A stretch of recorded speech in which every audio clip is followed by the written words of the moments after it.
everyone. Thank you so much for that introduction. My cheeks hurt a little bit from smiling at you guys going across the stage, so congrats to everyone. I'm so grateful to be here. Thank you to Darlene and Mo for asking me to talk to you guys. It's very surreal because I was sitting in these seats at my senior reception in Wisconsin just 5 years ago, before my final Y gymnastics meet. So, when preparing for this speech, I really tried to put myself back into your shoes, think about where you are in your life. As you prepare to go on your last YMCA Gymnastics meet and transition to a new chapter, it's bittersweet for sure. I know exactly how you're feeling. So first, I want to congratulate you on reaching this milestone. You should be incredibly proud of yourself. And today, I hope I can inspire you to get ready to have an amazing final meet, reflect and feel grateful for gymnastics and everything it's given you, and most importantly, dream big for what is to come next. So to start, let me share my gymnastics story. Like many of you, I was the kid always flipping and tumbling, as they say, on the hands more than the feet. But I didn't start gymnastics classes until I was 11, so a bit later than most. But I was determined to catch up, despite feeling out of place in beginner classes next to preschoolers. My passion drove me to practice tirelessly at home, stretching and conditioning every day. I even made my own equipment at home. I put a wood plank in between two plastic chairs and called it my beam.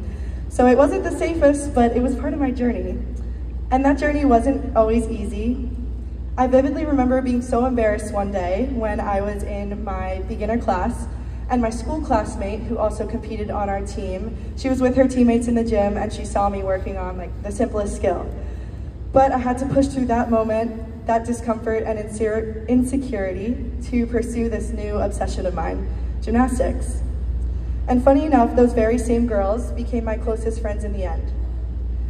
I just kept chugging along each day, and eventually the hard work paid off. By the next year, when I was 12, I was competing level 4 at the Y, and then I graduated in 2019 as a level 9. I love gymnastics with all of my heart, but over time, it definitely evolved into a love-hate relationship, as I'm sure some of you can relate. Gymnastics is hard, it's scary, it can hurt, but it's also fun. It brings pride, strength, accomplishment. It pushes you out of your comfort zone. It gives you lasting relationships with people older and younger. It allows you to grow as a leader. It allows you to be a role model, and it allows you to fly a little bit. We've all been there relentlessly working on a skill for days, weeks, months, even years. But then one day you go for it and you land it, and your friends cheer and your coach is proud, and you say to yourself, I actually did it. That's one of the greatest feelings in the world, and I know that everyone in here knows that feeling. Gymnastics instilled tremendous confidence in me. I was an extremely shy, quiet kid, believe it or not, but the sport forced me out of my shell. Think about it. You sign up for team, and then you realize, wait, I have to dance around on this giant floor all by myself with everyone watching me, and to top it off, judges are looking at your every turn, jump, tumble, toe, knee, facial expression. That will force you to handle some attention very quickly. Gymnastics also brings an incredible network of coaches, mentors, friends, and role models. The progression you experience as you get older is truly something special. You start out idolizing the older gymnasts, and then they turn into friends who might mentor you a little bit. But then they graduate, and suddenly you're that older gymnast for others in the gym. Whether leading conditioning, giving cheers or words of encouragement, or silently inspiring others by pushing through your own challenges, you've made a profound impact on those around you in the gym. So when you move on, don't forget to return and connect with those still there. Be the cool older kid who comes back and doesn't forget those younger than you, because they definitely won't forget you. My coaches meant and mean so much to me. They saw me grow and change and win and fail. They guided me through reps on reps on reps. They helped me push through fear and grind through conditioning. Their tough love, yelling to focus, balanced with high fives, hugs, cheers, and pep talks, has taken me so far. Coach Danielle, actually, I saw you a second ago, but you taught me to say, I got this, before my beam routines, and that's still a mantra that I say in real life, before a work interview, a work presentation, a speech like I did maybe 5 minutes ago, a race, a date. It applies to everything. I got this. Now, many of you have also been the impactors yourself, coaching and inspiring younger gymnasts. Personally, I started teaching classes at the Y when I was 15, and then I also participated in our Special Olympics gymnastics program. Sharing the sport I loved by empowering athletes to get up on high beam for the first time or conquer a skill that was once so scary was so rewarding. Also being there for them after the inevitable setback, injury, or disappointing result. On Saturdays, I'd coach 7:30 to 10:30 a.m., then we'd have practice, then Special Olympics, and then sometimes I'd stay until 5 p.m. to work a birthday party. And thinking about a day like that, it's super cool to know how many athletes' lives I touched in just one day. And I know some of you definitely had similar experiences. Gymnastics also brought plenty of laughs and funny and fun stories. I know for a fact we could all go around this room sharing them for hours. For me, it was driving my younger teammate Na home and always stopping for Frosties at Wendy's. It was hosting 20 girls in my basement to watch the Rio Olympics and then doing it again 5 years later at 6 a.m. to watch Tokyo. It was sobbing at the Kellogg's Tour of Champions after the Olympics because I just loved the USA gymnasts that much. One of my favorites happened the year I joined team. A blister on my foot burst during cross tumbling, and I had no idea I had gushed blood into all 4 corners of the floor until it was too late. It was the last practice before states, and the entire floor had to be closed for cleaning. And I was so embarrassed. It was not my finest moment, but now I can look back and laugh. And learning to laugh at things like that and every mistake, and take myself less seriously, was a crucial lesson. Even after gymnastics, this remains true. I tried to show off at a Special Olympics event in college with a standing back tuck on a hardwood floor, and ended up smashing my face into the ground. So that is a reality check that I can't move the way that I used to. So I'm telling you guys, enjoy it, enjoy it, enjoy it. Enjoy that air awareness while you have it. Speaking of mistakes, I've had my fair share of great routines, big wins, big skills, but more often than not, I was not the best gymnast. This did make for excellent fail montages though, and those face plants teach you resilience and persistence. Fall down 7 times, get up 8 is what they say, and gymnasts really know how to do that. While real life is a lot harder than struggling to stick a routine, gymnastics helps you start practicing resilience at a young age, and that's a life skill that's going to transfer. The feeling when you try and try and try, and then you finally succeed, is the same in real life as it is in the gym. I know I'm only a few years older than you, but I know this lesson will keep serving me and you for years to come. Maybe the biggest lesson I learned from gymnastics, mental toughness. Who here has dealt with a mental block before? Raise your hand if you have. Okay, I see a lot of hands. So almost every gymnast here, or at least half of you guys, we've all been there staring down a skill, and all you hear in your head is, I can't do it. For me, it was a flyaway on bars. I remember crying from the high bar, paralyzed with fear, convincing myself I would never let go for my dismount. For someone who would be able to grow to do overshoots on bars and layout step outs on beam, you'd think I could manage a simple bar dismount. But no, the block was always there, and I didn't give up on it until I did. I switched to a toe front dismount as soon as I could. But that's okay, because pivoting is also a major life skill, and it's something we have to learn. But while I was managing the flyaway for a few years, it forced me to learn so much that I've taken with me into my real life now. I became an expert at visualization. I learned to question my thoughts because thoughts are not facts. I'm amazing at affirmations and manifestations now. I used to wake up in the morning and write down, I will let go on my flyaway at practice tonight. It sounds very woo-woo, but I truly believe that your mindset is everything, and what you feed your mind becomes your reality. Today, I still do affirmations. They relate to my real life.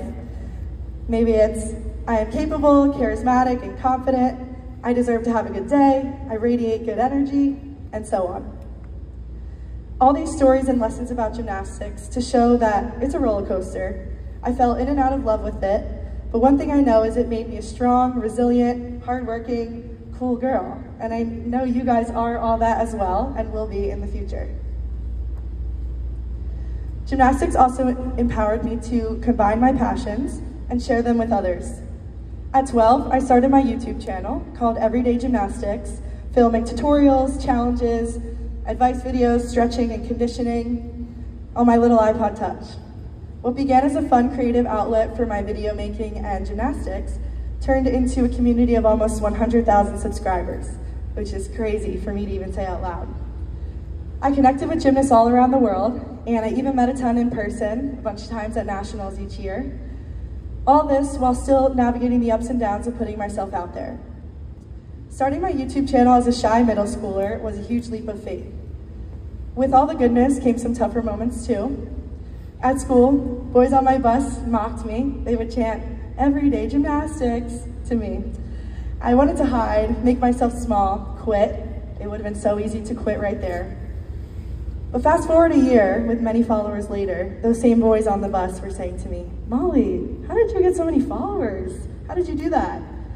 So all throughout that, I reminded myself their opinions mattered much less than the impact I was making. Every kind message or story I got from a subscriber who said I inspired them to start gymnastics fueled me to keep going. The lesson in this is to keep doing your thing, keep going. Those judging you now might one day wish they were doing what you were doing.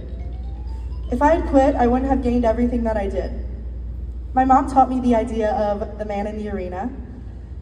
This is saying, unless critics are in the arena with you, actually doing the thing that you're doing, their words mean nothing.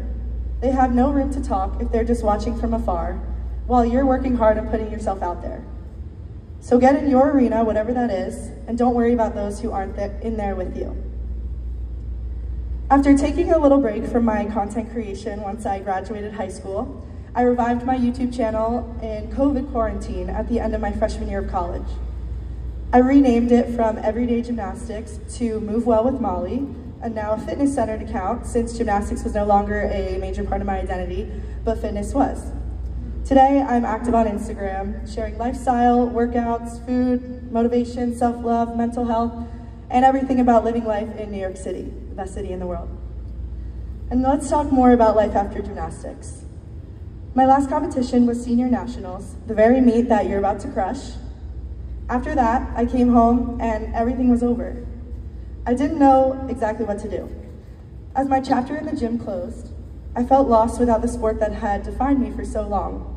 So no, if you're anxious about leaving gymnastics, if that's what you're doing, know that it's normal and it's okay. And also know that your identity and worth is not just gymnastics. I wondered what I would do with 3 extra hours every weeknight. And for one, I could go to wing night on Tuesday nights with my school friends. I could also return a text back before 9:30 p.m. But for real, it was a hard transition, feeling untethered from the one constant always in my life, unsure of who I was without the sport. But going into college without gymnastics allowed me to try new things, meet new people, find new passions. I realized that gymnastics had prepared me to thrive all along. And if you're continuing gymnastics in this next chapter, that's absolutely amazing too. I love that for you. But just know, whatever you do next, everything's gonna work out how it's supposed to. And if you hate your path that you choose or what you start doing, you can always pivot. Nothing is permanent. For me, college was a time to rediscover myself and find new ways to pour into myself and others. Inspired by the Special Olympics program at my Y, I got involved with my college, Villanova's program, where they hosted the largest student-run Special Olympics event in the world every year, bringing about 2,000 athletes to campus.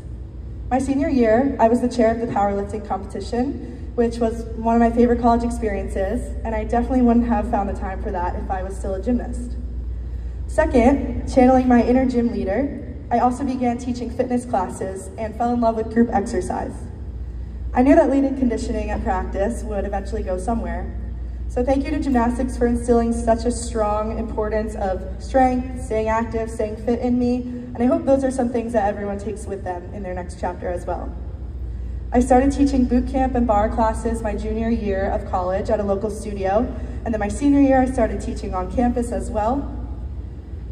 It was a scary process for sure, deciding to become a fitness instructor, test for my certifications, and be coaching peers I didn't know. But as always, I'm so glad I pushed through. And now I'm so excited to say I'm in the process of starting to teach bar at Crunch Fitness and cycling at Equinox in New York City. I'm very excited. Life continues to be fulfilling and exciting after gymnastics, I promise you. You'll take the good with you, and you'll leave behind the not so good. And let me tell you, though I miss gymnastics all the time, I don't miss swinging bars. I think about that all the time. I don't miss it at all.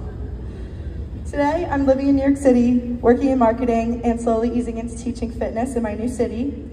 I love every minute of it, and I knew I always wanted to be in Manhattan, and I knew what I had to get there. I knew what I had to do to get there.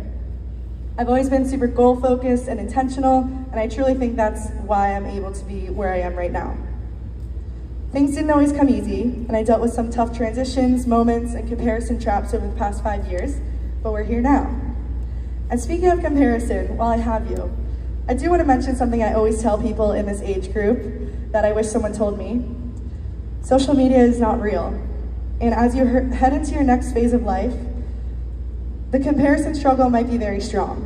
It was for me my freshman year of college. And just remember that the life that you see people putting on social media is a curated collection of moments.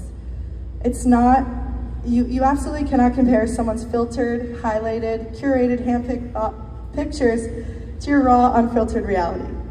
I'm very passionate about that.